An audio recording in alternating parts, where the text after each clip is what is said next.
ਸਤਿ ਸ਼੍ਰੀ ਅਕਾਲ। ਤੁਸੀਂ ਵੇਖ ਰਹੇ ਹੋ ਟੀਵੀ ਪੰਜਾਬ ਤੇ ਮੈਂ ਹਾਂ ਤੁਹਾਡੇ ਨਾਲ Inderpreet Kaur ਸੰਗੀੜਾ।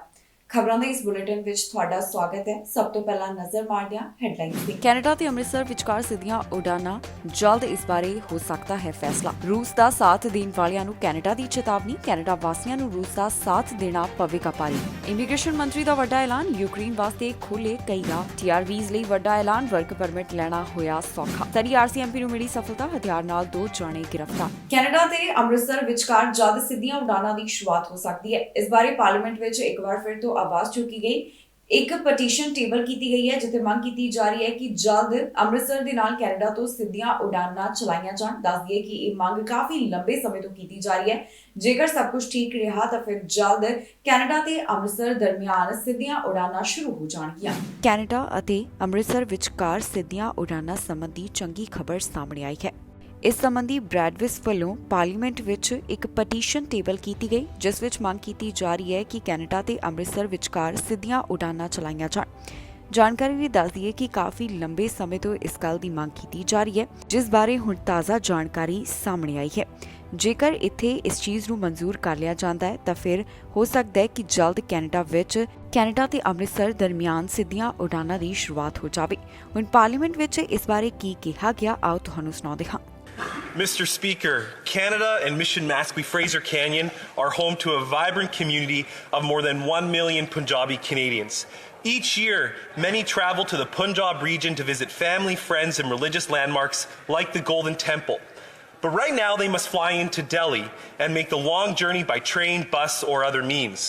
Canadians are asking for direct flight service from Vancouver or Toronto to Amritsar, Punjab, which will cut travel times drastically.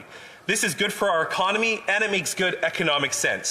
I am pleased today, Mr. Speaker, to table petition E3771, signed by more than 14,000 Canadians, calling on the Government of Canada to work with airlines, India's High Commission, to initiate this direct flight service as soon as possible.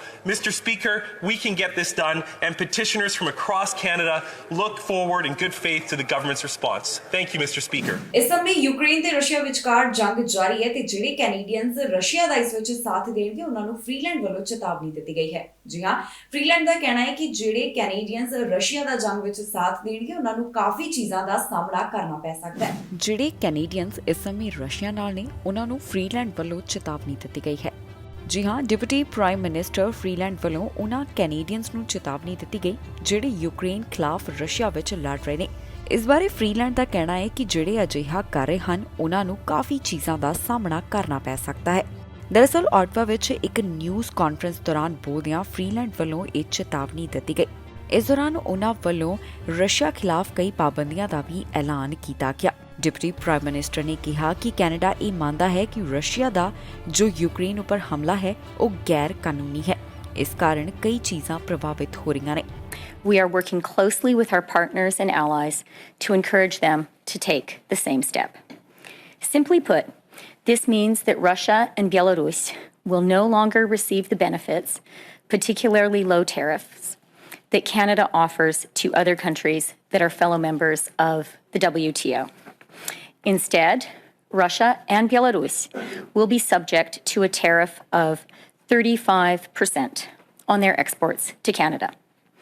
The only other country that does not enjoy MFN status with Canada is North Korea.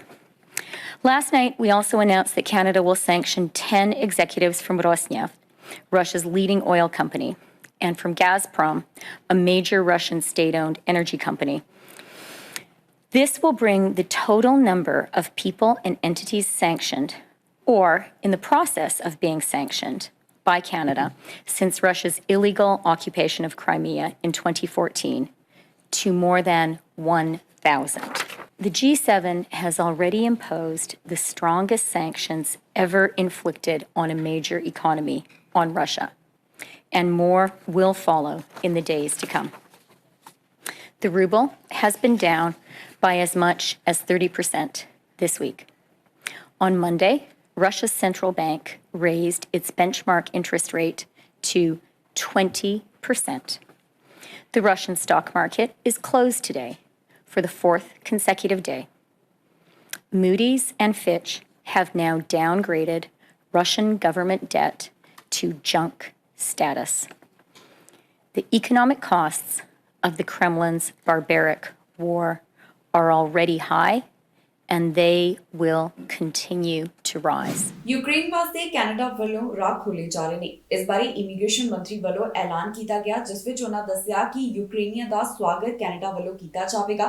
ਇਸ ਵਾਸਤੇ ਨਵੇਂ pathway ਲਿਆਂਦੇ ਗਏ ਨੇ। ਇਹਨਾਂ programme ਦੇ ਬਾਰੇ immigration ਮੰਤਰੀ ਦੱਸਦੇ ਹੋਏ ਦਿਖਾਈ ਦਿੱਤੇ, ਜਿਸ ਦੇ ਨਾਲ ਯੂਕਰੇਨ ਵਾਸੀਆਂ ਨੂੰ ਕੈਨੇਡਾ ਵਿੱਚ ਦਾਖਲੇ ਦੀ ਇਜਾਜ਼ਤ ਹੋਏਗੀ, ਜਾਣੀ ਕਿ ਉਹ ਇੱਥੇ ਆ ਸਕਣਗੇ। ਇਮੀਗ੍ਰੇਸ਼ਨ ਮੰਤਰੀ ਵੱਲੋਂ ਯੂਕਰੇਨ ਵਾਸਤੇ ਵੱਡਾ ਐਲਾਨ ਕੀਤਾ ਗਿਆ।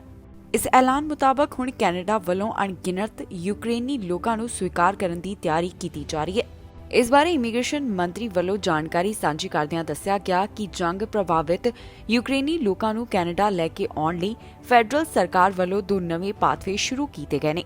ਕੈਨੇਡਾ ਨੇ ਇੱਕ ਨਵੀਂ ਵੀਜ਼ਾ ਕੈਟੇਗਰੀ ਸ਼ੁਰੂ ਕੀਤੀ ਹੈ, ਜਿਸ ਤਹਿਤ ਅਣਗਿਣਤ ਯੂਕਰੇਨੀ ਨਾਗਰਿਕ 2 ਸਾਲ ਤੱਕ ਲਈ ਕੈਨੇਡਾ ਵਿੱਚ ਰਹਿਣ, ਕੰਮ ਕਰਨ ਜਾਂ ਪੜ੍ਹਾਈ ਲਈ ਆ ਸਕਦੇ ਨੇ।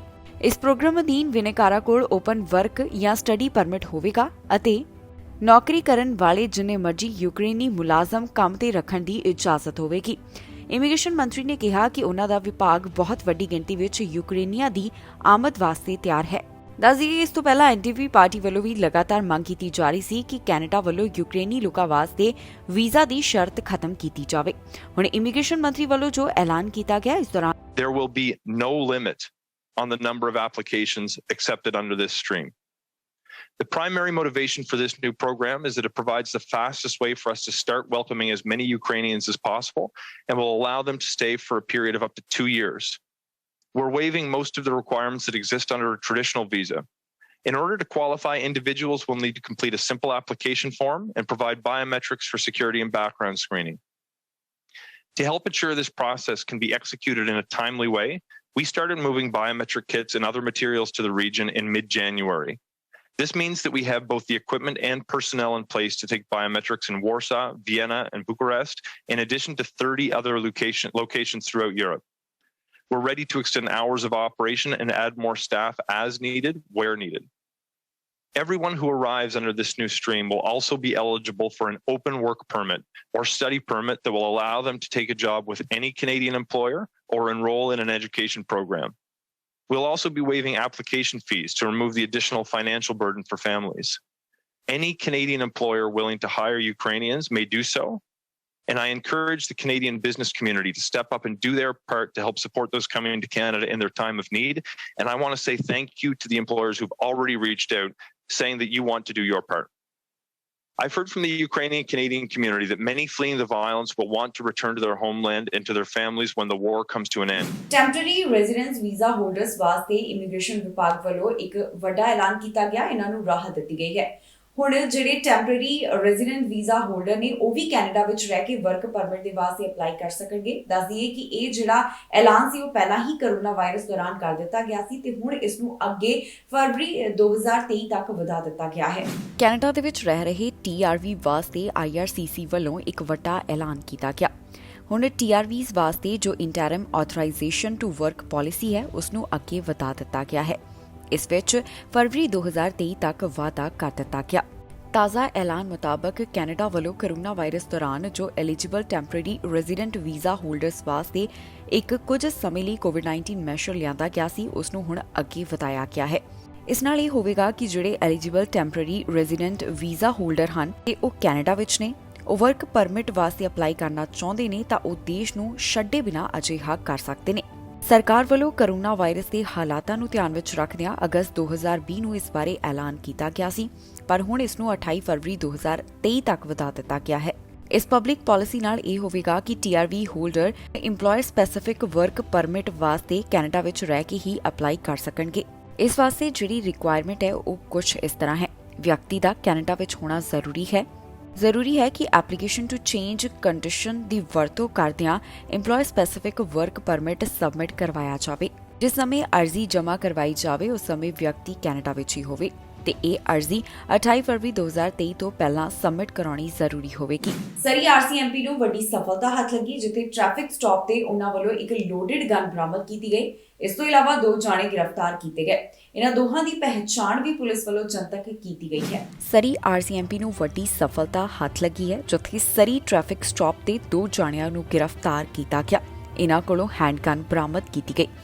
ਸਰੀ ਆਰਸੀਐਮਪੀ ਵੱਲੋਂ ਇਸ ਬਾਰੇ ਜਾਣਕਾਰੀ ਸਾਂਝੀ ਕਰਦਿਆਂ ਦੱਸਿਆ ਗਿਆ ਕਿ ਵੈਲੀ ਵਿੱਚ ਜੋ ਉਹਨਾਂ ਵੱਲੋਂ ਟ੍ਰੈਫਿਕ ਸਟਾਪ ਲਗਾਇਆ ਗਿਆ, ਇਸ ਦੌਰਾਨ ਉਹਨਾਂ ਦੇ ਹੱਥ ਲੋਡਡ ਹੈਂਡਗਨ ਲੱਗੀ। ਇਸ ਦੇ ਸੰਬੰਧ ਵਿੱਚ ਉਹਨਾਂ ਵੱਲੋਂ 2 ਵਿਅਕਤੀਆਂ ਨੂੰ ਗ੍ਰਿਫਤਾਰ ਕੀਤਾ ਗਿਆ। ਇਹ ਮਾਮਲਾ 25 ਫਰਵਰੀ ਦਾ ਦੱਸਿਆ ਗਿਆ, ਜਿੱਥੇ ਗੈਂਗ ਇਨਫੋਰਸਮੈਂਟ ਟੀਮ ਵੱਲੋਂ ਟ੍ਰੈਫਿਕ ਸਟਾਪ ਕੰਡਕਟ ਕੀਤਾ ਜਾ ਰਿਹਾ ਸੀ। ਇੱਥੇ ਡਰਾਈਵਰ ਤੇ ਪੈਸੇਂਜਰ ਵੱਲੋਂ ਭੱਜਣ ਦੀ ਕੋਸ਼ਿਸ਼ ਕੀਤੀ ਗਈ, ਪਰ ਉਹਨਾਂ ਨੂੰ ਪਹਿਲਾਂ ਹੀ ਗ੍ਰਿਫਤਾਰ ਕਰ ਲਿਆ ਗਿਆ। ਇਸ ਬਾਰੇ ਸਾਰੀ ਜਾਣਕਾਰੀ ਆਰਸੀਐਮਪੀ ਵੱਲੋਂ ਸਾਂਝੀ ਕੀਤੀ ਗਈ। ਕਾਂਸਟੇਬਲ ਸਰਬਜੀਤ ਸੰਘਾ ਨੇ ਜਾਣਕਾਰੀ ਸਾਂਝੀ ਕਰਦਿਆਂ ਦੱਸਿਆ ਕਿ ਗੈਂਗ ਇਨਫੋਰਸਮੈਂਟ ਆਫੀਸਰਸ ਵੱਲੋਂ ਫਾਇਰਆਰਮ ਸੀਜ਼ ਕੀਤਾ ਗਿਆ। ਇਹਨਾਂ ਦੋਹਾਂ ਦੀ ਪਹਿਚਾਣ ਵੀ ਪੁਲਿਸ ਵੱਲੋਂ ਜਨਤਕ ਕਰ ਦਿੱਤੀ ਗਈ ਹੈ। ਇੱਕ ਵਿਅਕਤੀ ਮੌਂਟਰੀਅਲ ਨਾਲ ਸੰਬੰਧਿਤ ਦੱਸਿਆ ਗਿਆ, ਜਿਸ ਉੱਪਰ ਕਈ ਫਾਇਰਆਰਮ ਆਫੈਂਸਸ ਵਰਗੇ ਚਾਰਜ ਲਗਾਏ ਗਏ ਨੇ, ਜਿਸ ਵਿੱਚ ਪੋਸੈਸ਼ਨ ਆਫ ਲੋਡਡ, ਪ੍ਰੋਹਿਬਿਟਡ ਔਰ ਰਿਸਟ੍ਰਿਕਟਡ ਫਾਇਰਆਰਮ ਅਤੇ ਵਿਲਫੁਲੀ ਅਬਸਟ੍ਰੈਕਟ ਪੁਲਿਸ ਵਰਗੇ ਚਾਰਜ ਸ਼ਾਮਿਲ ਹਨ। ਜਿਸ ਦੂਸਰੇ ਵਿਅਕਤੀ ਨੂੰ ਇਸ ਸੰਬੰਧ ਵਿੱਚ ਗ੍ਰਿਫਤਾਰ ਕੀਤਾ ਗਿਆ, ਉਹ ਬਰਨਵੀ ਨਾਲ ਸੰਬੰਧਿਤ ਹੈ, ਜਿਸ ਦੀ ਜਲਦ ਕੋਰਟ ਵਿੱਚ ਪੇਸ਼ੀ ਹੋਣ ਵਾਲੀ ਹੈ। ਪੁਲਿਸ ਦਾ ਕਹਿਣਾ ਹੈ ਕਿ ਜੇਕਰ ਕਿਸੇ ਨੂੰ ਵੀ ਇਸ ਬਾਰੇ ਕੋਈ ਜਾਣਕਾਰੀ ਹੋਵੇ ਤਾਂ ਆਰਸੀਐਮਪੀ ਨਾਲ 6045990502 ਜਾਂ ਫਿਰ ਕ੍ਰਾਈਮ ਸਟਾਪਰਸ ਨਾਲ 1800-222-8477 ਤੇ ਕਾਲ ਕਰਕੇ ਜਾਣਕਾਰੀ ਸਾਂਝੀ ਕੀਤੀ ਜਾ ਸਕਦੀ ਹੈ। ਮੈਨੀਟੋਬਾ ਵੱਲੋਂ ਯੂਕਰੇਨ ਵਾਸੀਆਂ ਲਈ ਵੱਡਾ ਐਲਾਨ ਕੀਤਾ ਗਿਆ, ਜਿਸ ਨਾਲ ਯੂਕਰੇਨ ਵਾਸੀ ਜਲਦ ਮੈਨੀਟੋਬਾ ਸੂਬੇ ਵਿੱਚ ਆ ਸਕਦੇ ਨੇ। ਹੁਣ ਮੈਨੀਟੋਬਾ ਸੂਬੇ ਵੱਲੋਂ ਜਾਣਕਾਰੀ ਸਾਂਝੀ ਕਰਦਿਆਂ ਕਿਹਾ ਗਿਆ ਕਿ ਬਹੁਤ ਸਾਰੇ ਅਜਿਹੇ ਯੂਕਰੇਨ ਨਾਲ ਸੰਬੰਧਿਤ ਲੋਕ ਸਨ, ਜਿਨ੍ਹਾਂ ਵੱਲੋਂ ਜੰਗ ਤੋਂ ਪਹਿਲਾਂ ਆਪਣੀ ਅਰਜ਼ੀ ਲਗਾਈ ਗਈ ਸੀ ਤੇ ਹੁਣ ਉਹਨਾਂ ਵੱਲੋਂ ਕੋਸ਼ਿਸ਼ ਕੀਤੀ ਜਾ ਰਹੀ ਹੈ ਕਿ ਜਲਦ ਇਸ ਦੀ ਪ੍ਰੋਸੈਸਿੰਗ ਕੀਤੀ ਜਾਵੇ। ਯੂਕਰੇਨੀਆਂ ਵਾਸਤੇ ਹੁਣ ਮੈਨੀਟੋਬਾ ਵੱਲੋਂ ਇਮੀਗ੍ਰੇਸ਼ਨ ਦੇ ਸੰਬੰਧ ਵਿੱਚ ਵੱਡਾ ਐਲਾਨ ਕੀਤਾ ਗਿਆ ਹੈ। ਮੈਨੀਟੋਬਾ ਵੱਲੋਂ ਯੂਕਰੇਨੀ ਬਿਨੇਕਾਰਾਂ ਵਾਸਤੇ ਇਮੀਗ੍ਰੇਸ਼ਨ ਪ੍ਰੋਸੈਸ ਨੂੰ ਤੇਜ਼ ਕੀਤਾ ਜਾਵੇਗਾ। ਦੱਸ ਦਈਏ ਕਿ ਰਸ਼ੀਆ ਵੱਲੋਂ ਜੋ ਯੂਕਰੇਨ ਉੱਪਰ ਹਮਲਾ ਕੀਤਾ ਗਿਆ, ਇਸ ਤੋਂ ਪਹਿਲਾਂ 110 ਤੋਂ ਵੱਧ ਯੂਕਰੇਨੀ ਲੋਕ ਅਜਿਹੇ ਸਨ ਜਿਹੜੇ ਮੈਨੀਟੋਬਾ ਵਿੱਚ ਆ ਕੇ ਵਸਣ ਦੀ ਕੋਸ਼ਿਸ਼ ਕਰ ਰਹੇ ਸਨ। ਹੁਣ ਇਸ ਬਾਰੇ ਮੈਨੀਟੋਬਾ ਦੇ ਪ੍ਰੀਮੀਅਰ ਵੱਲੋਂ ਐਲਾਨ ਕੀਤਾ ਗਿਆ। ਉਹਨਾਂ ਵੱਲੋਂ ਕਿਹਾ ਗਿਆ ਕਿ ਮੈਨੀਟੋਬਾ ਸਰਕਾਰ ਰਸ਼ੀਆ ਹਮਲੇ ਕਾਰਨ ਮਜਬੂਰ ਯੂਕਰੇਨ ਤੋਂ ਭੱਜੇ ਹੋਏ ਲੋਕਾਂ ਦਾ ਸਵਾਗਤ ਕਰਨ ਵਾਸਤੇ ਤਿਆਰ ਨੇ। ਉਹਨਾਂ ਕਿਹਾ ਕਿ ਸਾਡੇ ਵੱਲੋਂ ਫੈਡਰਲ ਸਰਕਾਰ ਨਾਲ ਸੰਪਰਕ ਕੀਤਾ ਗਿਆ ਤੇ ਹੁਣ ਇਮੀਗ੍ਰੇਸ਼ਨ ਪ੍ਰੋਸੈਸ ਵਿੱਚ ਤੇਜ਼ੀ ਲੈ ਕੇ ਆਂਦੀ ਜਾਵੇਗੀ। ਮੈਨੀਟੋਬਾ ਵੱਲੋਂ ਫੈਡਰਲ ਸਰਕਾਰ ਨਾਲ ਮਿਲ ਕੇ ਇਸ ਉੱਪਰ ਕੰਮ ਕੀਤਾ ਜਾਵੇਗਾ ਤਾਂ ਕਿ ਪ੍ਰੋਸੈਸਿੰਗ ਨੂੰ ਫਾਸਟ ਕੀਤਾ ਜਾਵੇ। ਪ੍ਰੋਵਿੰਸ ਸਰਕਾਰ ਸਪੋਕਸਪਰਸਨ ਵੱਲੋਂ ਜਾਣਕਾਰੀ ਦਿੱਤੀ ਗਈ ਕਿ 100 ਤੋਂ ਵੱਧ ਯੂਕਰੇਨੀ ਬਿਨੇਕਾਰਾਂ ਦੀਆਂ ਅਰਜ਼ੀਆਂ ਪ੍ਰੋਵਿੰਸ਼ੀਅਲ ਨੋਮਿਨੀ ਪ੍ਰੋਗਰਾਮ ਤਹਿਤ ਇਮੀਗ੍ਰੇਸ਼ਨ ਦੇ ਵੱਖਰੇ ਪੜਾਅ ਤੇ ਹਨ। ਉਨ੍ਹਾਂ ਮੁਤਾਬਕ ਕੁਝ ਐਪਲੀਕੇਸ਼ਨਸ ਫੈਡਰਲ ਸਰਕਾਰ ਤੋਂ ਅੰਤਿਮ ਮਨਜ਼ੂਰੀ ਦੀ ਉਡੀਕ ਕਰ ਰਹੀਆਂ ਨੇ। ਇਸ ਦੇ ਨਾਲ ਹੀ ਦੱਸ ਦਈਏ ਕਿ ਯੂਐਸ ਰਿਫਿਊਜੀ ਏਜੰਸੀ ਦੇ ਸਪੋਕਸਪਰਸਨ ਵੱਲੋਂ ਦੱਸਿਆ ਗਿਆ ਕਿ ਹੁਣ ਤੱਕ 8,74,000 ਲੋਕ ਸੁਰੱਖਿਅਤ ਸਥਾਨਾਂ ਦੀ ਤਲਾਸ਼ ਵਿੱਚ ਯੂਕਰੇਨ ਛੱਡ ਕੇ ਗੁਆਂਢੀ ਦੇਸ਼ਾਂ ਵਿੱਚ ਭੱਜ ਚੁੱਕੇ ਹਨ।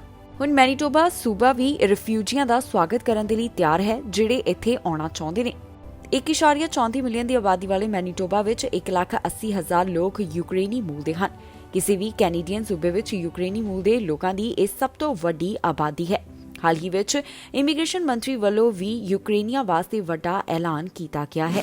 ਅਮਰੀਕਾ ਵਿੱਚ ਮਹਿੰਗਾਈ ਲਗਾਤਾਰ ਵਧਦੀ ਹੋਈ ਦਿਖਾਈ ਦੇ ਰਹੀ ਹੈ। ਸਮੇਂ-ਸਮੇਂ ਦੇ ਉੱਪਰ ਇਸ ਬਾਰੇ ਜਾਣਕਾਰੀ ਸਾਹਮਣੇ ਆ ਰਹੀ ਹੈ, ਪਰ ਹੁਣ ਰਾਸ਼ਟਰਪਤੀ ਜੋ ਬਾਈਡਨ ਵੱਲੋਂ ਕੁਝ ਖਾਸ ਐਲਾਨ ਕੀਤੇ ਗਏ, ਜਿਸ ਨਾਲ ਇਨਫਲੇਸ਼ਨ ਦੇ ਖਿਲਾਫ ਲੜਾਈ ਜਾਰੀ ਰੱਖੀ ਜਾਏਗੀ। ਹੁਣ ਮਹਿੰਗਾਈ ਅਮਰੀਕਾ ਵਿੱਚ ਕਿਵੇਂ ਘੱਟ ਹੋਏਗੀ, ਇਸ ਬਾਰੇ ਜੋ ਬਾਈਡਨ ਆਪਣੇ ਵਿਚਾਰ ਰੱਖਦੇ ਹੋਏ ਦਿਖਾਈ ਦਿੱਤੇ। ਅਮਰੀਕਾ ਵਿੱਚ ਮਹਿੰਗਾਈ ਕਾਬੂ ਕਿਵੇਂ ਕੀਤੀ ਜਾਵੇਗੀ, ਇਸ ਬਾਰੇ ਅਮਰੀਕੀ ਰਾਸ਼ਟਰਪਤੀ ਜੋ ਬਾਈਡਨ ਵੱਲੋਂ ਕੁਝ ਵੱਡੇ ਐਲਾਨ ਕੀਤੇ ਗਏ। ਜੋ ਬਾਈਡਨ ਵੱਲੋਂ ਆਰਥਿਕਤਾ ਦੇ ਸੁਧਾਰ ਸੰਬੰਧੀ ਕਈ ਵਿਚਾਰ ਸਾਂਝੇ ਕੀਤੇ ਗਏ ਤੇ ਉਹਨਾਂ ਵੱਲੋਂ ਅਮਰੀਕਨਸ ਲਈ ਕੁਝ ਖਾਸ ਜਾਣਕਾਰੀ ਸਾਂਝੀ ਕੀਤੀ। ਜੋ ਬਾਈਡਨ ਵੱਲੋਂ ਕਿਹਾ ਗਿਆ ਕਿ ਇਨਫਲੇਸ਼ਨ ਖਿਲਾਫ ਲੜਿਆ ਜਾਏਗਾ। ਇਹ ਕਿਸ ਤਰ੍ਹਾਂ ਸੰਭਵ ਹੋਏਗਾ, ਇਸ ਬਾਰੇ ਉਹਨਾਂ ਵੱਲੋਂ ਇੱਕ ਵੀਡੀਓ ਜਾਰੀ ਕਰਦਿਆਂ ਦੱਸਿਆ ਗਿਆ ਹੈ। ਦੱਸ ਦਈਏ ਕਿ ਅਮਰੀਕਾ ਦੀ ਵਾਈਸ ਪ੍ਰੈਜ਼ੀਡੈਂਟ ਕਮਲਾ ਹੈਰਿਸ ਵੱਲੋਂ ਆਪਣੀ ਸੋਸ਼ਲ ਮੀਡੀਆ ਪਲੇਟਫਾਰਮ ਤੇ ਇੱਕ ਵੀਡੀਓ ਸਾਂਝੀ ਕੀਤੀ ਗਈ ਹੈ, ਜਿਸ ਵਿੱਚ ਉਹਨਾਂ ਵੱਲੋਂ ਦੱਸਿਆ ਗਿਆ ਕਿ ਅਮਰੀਕੀ ਰਾਸ਼ਟਰਪਤੀ ਜੋ ਬਾਈਡਨ ਇਨਫਲੇਸ਼ਨ ਖਿਲਾਫ ਕਿਵੇਂ ਲੜਨਗੇ ਅਤੇ ਇਸ ਨਾਲ ਅਮਰੀਕਨਸ ਨੂੰ ਕਿਵੇਂ ਫਾਇਦਾ ਹੋਵੇਗਾ। And so we have a choice. One way to fight inflation is to drive down wages and make Americans poorer. I think I have a better idea to fight inflation. Lower your costs, not your wages. Folks,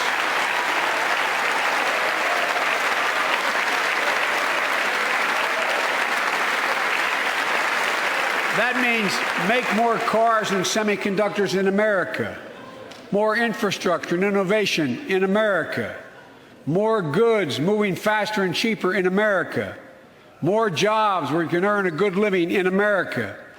Instead of relying on foreign supply chains, let's make it in America. Conservative party ਵੱਲੋਂ ਜਲਦ ਆਪਣੇ leader ਦੀ ਚੋਣ ਕੀਤੀ ਜਾਵੇਗੀ। ਇਸ ਬਾਰੇ ਤਾਜ਼ਾ ਜਾਣਕਾਰੀ ਸਾਹਮਣੇ ਆਈ ਹੈ। ਪਹਿਲਾਂ ਲੱਗ ਰਿਹਾ ਸੀ ਕਿ ਜ਼ਿਆਦਾ ਉਮੀਦਵਾਰ ਮੈਦਾਨ ਵਿੱਚ ਨਹੀਂ ਨੇ, ਪਰ ਹੁਣ ਉਮੀਦਵਾਰਾਂ ਵਿੱਚ ਫਸਮਾ ਮੁਕਾਬਲਾ ਦੇਖਣ ਨੂੰ ਮਿਲੇਗਾ। ਜਲਦ ਹੀ ਨਵੇਂ ਕੰਜ਼ਰਵੇਟਿਵ ਲੀਡਰ ਦੀ ਚੋਣ ਕੀਤੀ ਜਾਵੇਗੀ।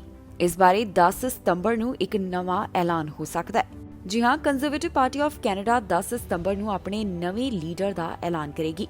ਲੀਡਰਸ਼ਿਪ ਰੇਸ ਵਿੱਚ ਹੋਰ ਉਮੀਦਵਾਰ ਨੂੰ ਸ਼ਾਮਿਲ ਕਰਨ ਦੇ ਮਕਸਦ ਨਾਲ ਇਹ ਫੈਸਲਾ ਲਿਆ ਗਿਆ। ਇਸ ਬਾਰੇ ਲੀਡਰਸ਼ਿਪ ਇਲੈਕਸ਼ਨ ਆਰਗੇਨਾਈਜ਼ਿੰਗ ਕਮੇਟੀ ਨੇ ਇੱਕ ਐਲਾਨ ਕੀਤਾ ਹੈ ਕਿ ਲੀਡਰਸ਼ਿਪ ਉਮੀਦਵਾਰਾਂ ਕੋਲ ਨਵੇਂ ਮੈਂਬਰ ਬਣਾਉਣ ਲਈ 3 ਜੂਨ ਤੱਕ ਦਾ ਸਮਾਂ ਹੋਵੇਗਾ। ਦੱਸ ਦਈਏ ਕਿ ਪੀਅਰ ਨੂੰ ਲੀਡਰਸ਼ਿਪ ਲਈ ਸਭ ਤੋਂ ਵੱਧ ਮਜ਼ਬੂਤ ਦਾਅਵੇਦਾਰ ਸਮਝਿਆ ਜਾ ਰਿਹਾ ਹੈ ਤੇ ਉਹਨਾਂ ਦੇ ਸਪੋਰਟਰਸ ਨੇ ਲੀਡਰਸ਼ਿਪ ਰੇਸ ਨੂੰ ਛੋਟਾ ਕਰਨ ਤੇ ਜ਼ੋਰ ਦਿੱਤਾ ਸੀ ਤਾਂ ਕਿ ਬਾਕੀ ਉਮੀਦਵਾਰ ਆਪਣੀ ਸਥਿਤੀ ਮਜ਼ਬੂਤ ਨਾ ਕਰ ਸਕਣ। ਕਿਊਬਿਕ ਦੇ ਸਾਬਕਾ ਪ੍ਰੀਮੀਅਰ ਲੀਡਰਸ਼ਿਪ ਦੇ ਉਮੀਦਵਾਰ ਹਨ। ਉਹ ਫੈਡਰਲ ਪ੍ਰੋਗਰੈਸਿਵ ਕੰਜ਼ਰਵੇਟਿਵ ਪਾਰਟੀ ਦੇ ਲੀਡਰ ਵੀ ਰਹਿ ਚੁੱਕੇ ਨੇ। ਇਸ ਬਾਰੇ ਕਿਹਾ ਗਿਆ ਹੈ ਕਿ 2 ਸਾਲ ਪਹਿਲਾਂ ਹੋਈ ਲੀਡਰਸ਼ਿਪ ਰੇਸ ਵਿੱਚ ਉਹਨਾਂ ਨੇ ਹਿੱਸਾ ਨਾ ਲੈਣ ਦਾ ਫੈਸਲਾ ਇਸ ਲਈ ਕੀਤਾ ਸੀ ਕਿਉਂਕਿ ਉਹਨਾਂ ਕੋਲ ਖੁਦ ਤੋਂ ਪਾਰਟੀ ਮੈਂਬਰਾਂ ਨੂੰ ਜਾਣੂ ਕਰਵਾਉਣ ਅਤੇ ਨਵੇਂ ਮੈਂਬਰ ਸਾਈਨ ਅਪ ਕਰਨ ਲਈ ਲੋੜੀਂਦਾ ਸਮਾਂ ਨਹੀਂ ਸੀ। ਲੀਡਰਸ਼ਿਪ ਕਨਵੈਨਸ਼ਨ ਦੇ ਲੋਕੇਸ਼ਨ ਬਾਰੇ ਇਸ ਅਗਲੀ ਤਾਰੀਖ ਤੇ ਐਲਾਨ ਕੀਤਾ ਜਾਵੇਗਾ। ਲੀਡਰਸ਼ਿਪ ਰੇਸ ਵਿੱਚ ਸ਼ਾਮਿਲ ਹੋਣ ਵਾਲੇ ਕਿਸੇ ਵੀ ਉਮੀਦਵਾਰ ਨੂੰ $2 ਲੱਖ ਦੀ ਐਂਟਰੀ ਫੀਸ ਅਤੇ $1 ਲੱਖ ਦੀ ਰਕਮ ਜਮ੍ਹਾਂ ਕਰਵਾਉਣੀ ਪਵੇਗੀ। ਹੁਣ ਦੇਖਣਾ ਹੋਵੇਗਾ ਕਿ ਕੰਜ਼ਰਵੇਟਿਵ ਪਾਰਟੀ ਦੇ ਲੀਡਰਸ਼ਿਪ ਦਾ ਸਿਹਰਾ ਕਿਸ ਦੇ ਸਿਰ ਸੱਜਦਾ ਹੈ। ਸਰੀ ਵਿੱਚ ਯੂਕਰੇਨ ਵਾਸੀਆਂ ਲਈ ਇੱਕ ਖਾਸ ਸਮਾਗਮ ਕਰਵਾਇਆ ਜਾ ਰਿਹਾ ਹੈ ਜਿੱਥੇ ਯੂਕਰੇਨੀਆਂ ਵਾਸਤੇ ਪ੍ਰੇ ਕੀਤੀ ਜਾਏਗੀ। ਚਰਚ ਵੱਲੋਂ ਇਸ ਸਮਾਗਮ ਦਾ ਆਯੋਜਨ ਕੀਤਾ ਜਾ ਰਿਹਾ ਹੈ। ਇਹਦੇ ਜਿਹੜਾ ਪੈਸਾ ਇਕੱਠਾ ਹੋਏਗਾ ਉਸ ਨਾਲ ਯੂਕਰੇਨ ਨੂੰ ਡੋਨੇਸ਼ਨ ਦਿੱਤਾ ਜਾਵੇਗਾ। ਸਰੀ 'ਚ ਯੂਕਰੇਨ ਵਾਸਤੇ ਕੈਂਡਲਲਾਈਟ ਵਿਜਲ ਕਰਵਾਇਆ ਜਾ ਰਿਹਾ ਹੈ। ਇਹ ਕੈਂਡਲਲਾਈਟ ਵਿਜਲ ਇੱਥੇ ਸ਼ਨੀਵਾਰ ਵਾਲੇ ਦਿਨ ਹੋਏਗਾ। ਦੱਸ ਦਈਏ ਕਿ ਸੇਂਟ ਮੈਰੀ ਵੈਲੀ ਦੇ ਯੂਕਰੇਨੀਅਨ ਆਰਥੋਡਾਕਸ ਚਰਚ ਵੱਲੋਂ ਇਹ ਉਪਰਾਲਾ ਕਰਵਾਇਆ ਜਾ ਰਿਹਾ ਹੈ ਜਿੱਥੇ ਯੂਕਰੇਨ ਵਾਸੀਆਂ ਵਾਸਤੇ ਅਰਦਾਸ ਕੀਤੀ ਜਾਵੇਗੀ। ਇਸ ਵਾਸਤੇ ਸ਼ਨੀਵਾਰ ਨੂੰ 6:30 ਦਾ ਸਮਾਂ ਤੈਅ ਕੀਤਾ ਗਿਆ ਹੈ ਜਿਸ ਬਾਰੇ ਚਰਚ ਤੋਂ ਜਾਣਕਾਰੀ ਸਾਹਮਣੇ ਆਈ। ਆਰਗੇਨਾਈਜ਼ਰਸ ਵੱਲੋਂ ਦੱਸਿਆ ਗਿਆ ਹੈ ਕਿ ਇਸ ਦਿਨ ਕਿਵੇਂ ਅਤੇ ਕਿਸ ਤਰ੍ਹਾਂ ਅਰਦਾਸ ਕੀਤੀ ਜਾਵੇਗੀ।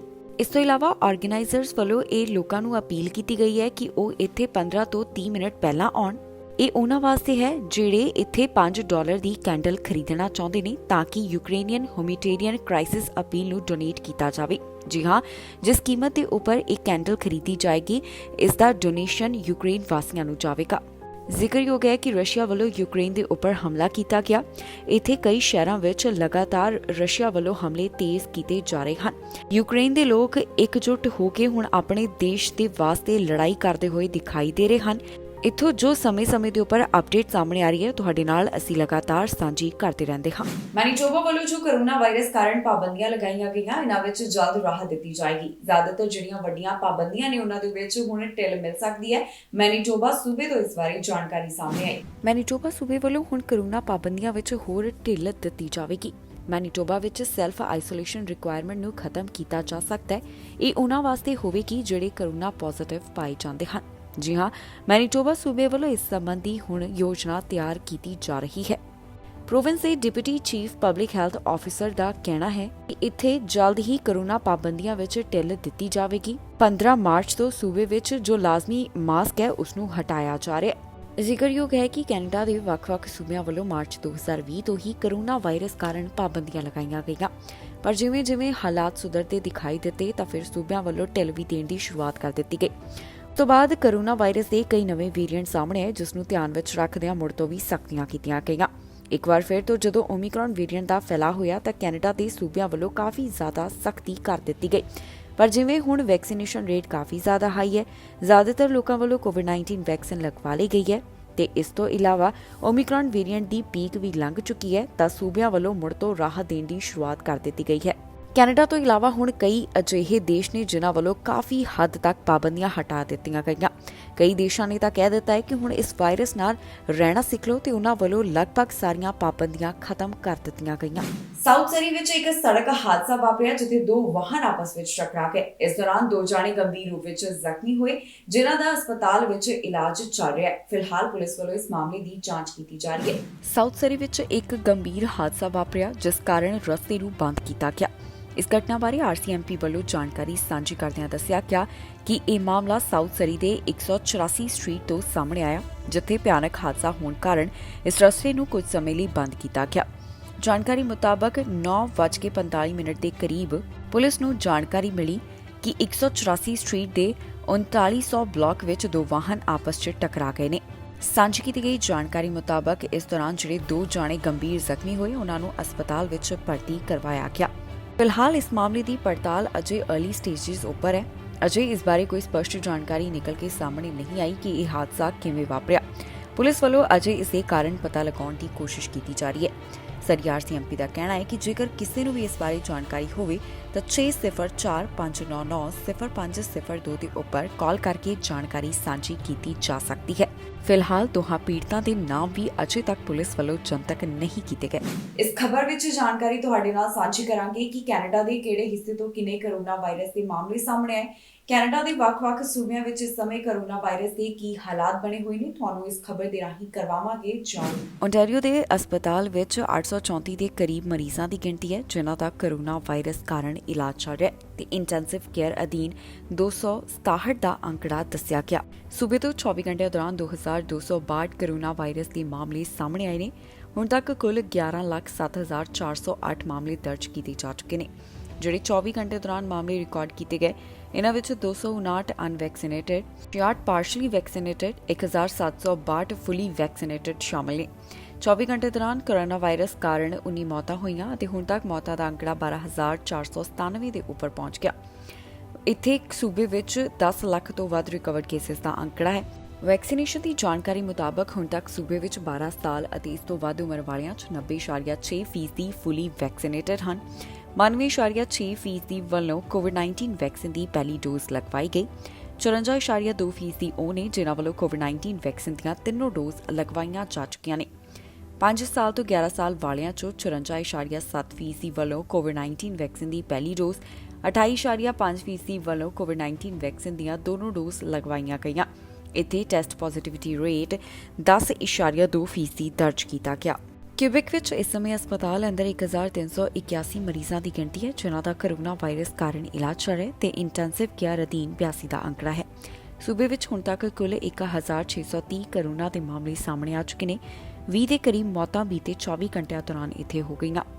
ਹੁਣ ਤੱਕ ਸੂਬੇ ਵਿੱਚ ਕੁੱਲ 9,24,309 ਕੋਰੋਨਾ ਦੇ ਮਾਮਲੇ ਸਾਹਮਣੇ ਆ ਚੁੱਕੇ ਨੇ ਤੇ 24 ਘੰਟੇ ਦੌਰਾਨ ਹੋਈਆਂ 20 ਮੌਤਾਂ ਦੀ ਗਿਣਤੀ ਨੂੰ ਜੋੜ ਕੇ ਸੂਬੇ ਵਿੱਚ ਕੋਰੋਨਾ ਵਾਇਰਸ ਕਾਰਨ ਹੁਣ ਤੱਕ 14,016 ਲੋਕਾਂ ਵੱਲੋਂ ਕੋਰੋਨਾ ਵਾਇਰਸ ਕਾਰਨ ਦਮ ਤੋੜ ਦਿੱਤਾ ਗਿਆ। ਵੈਕਸੀਨੇਸ਼ਨ ਦੀ ਜਾਣਕਾਰੀ ਮੁਤਾਬਕ 91% ਆਬਾਦੀ ਵੱਲੋਂ ਕੋਵਿਡ-19 ਵੈਕਸੀਨ ਦੀ ਪਹਿਲੀ ਡੋਜ਼, 86% ਆਬਾਦੀ ਉਹ ਹੈ ਜਿਨ੍ਹਾਂ ਵੱਲੋਂ ਕੋਵਿਡ-19 ਵੈਕਸੀਨ ਦੀਆਂ ਦੋਨੋਂ ਡੋਜ਼ ਤੇ 51% ਆਬਾਦੀ ਵੱਲੋਂ ਕੋਵਿਡ-19 ਵੈਕਸੀਨ ਦੀਆਂ 3 ਡੋਜ਼ ਪ੍ਰਾਪਤ ਕੀਤੀਆਂ ਜਾ ਚੁੱਕੀਆਂ ਨੇ। ਇਸ ਦੇ ਨਾਲ ਹੀ ਜਾਂਦੇ ਇੱਕ ਵਾਰ ਫਿਰ ਤੋਂ ਨਜ਼ਰ ਮਾਰਦੇ ਹਾਂ ਹੈਡਲਾਈਨਸ ਤੇ। ਕੈਨੇਡਾ ਤੇ ਅੰਮ੍ਰਿਤਸਰ ਵਿਚਕਾਰ ਸਿੱਧੀਆਂ ਉਡਾਨਾਂ, ਜਲਦ ਇਸ ਬਾਰੇ ਹੋ ਸਕਦਾ ਹੈ ਫੈਸਲਾ। ਰੂਸ ਦਾ ਸਾਥ ਦੇਣ ਵਾਲਿਆਂ ਨੂੰ ਕੈਨੇਡਾ ਦੀ ਚੇਤਾਵਨੀ, ਕੈਨੇਡਾ ਵਾਸੀਆਂ ਨੂੰ ਰੂਸ ਦਾ ਸਾਥ ਦੇਣਾ ਪਵੇਗਾ ਭਾਰੀ। ਇਮੀਗ੍ਰੇਸ਼ਨ ਮੰਤਰੀ ਦਾ ਵੱਡਾ ਐਲਾਨ, ਯੂਕਰੇਨ ਵਾਸਤੇ ਖੋਲੇ ਕਈ ਰਾਹ। TRVs ਲਈ ਵੱਡਾ ਐਲਾਨ, ਵਰਕ ਪਰਮਿਟ ਲੈਣਾ ਹੋਇਆ ਸੌਖਾ। ਸਰੀ RCMP ਨੂੰ ਮਿਲੀ ਸਫਲਤਾ, ਹਥਿਆਰ ਨਾਲ 2 ਜਾਣੇ ਗ੍ਰਿਫਤਾਰ। ਖਬਰਾਂ ਦੇ ਇਸ ਬੁਲੇਟਿਨ ਵਿੱਚ ਇਨਾ ਹੀ। ਫਿਲਹਾਲ ਮੈਨੂੰ ਇੰਦਰਪ੍ਰੀਤ ਕੌਰ ਸੰਗੇੜਾ ਨੂੰ ਦਿਓ ਇਜਾਜ਼ਤ ਤੇ ਤੁਸੀਂ ਵੇਖਦੇ ਰਹੋ TV ਪੰਜਾਬ।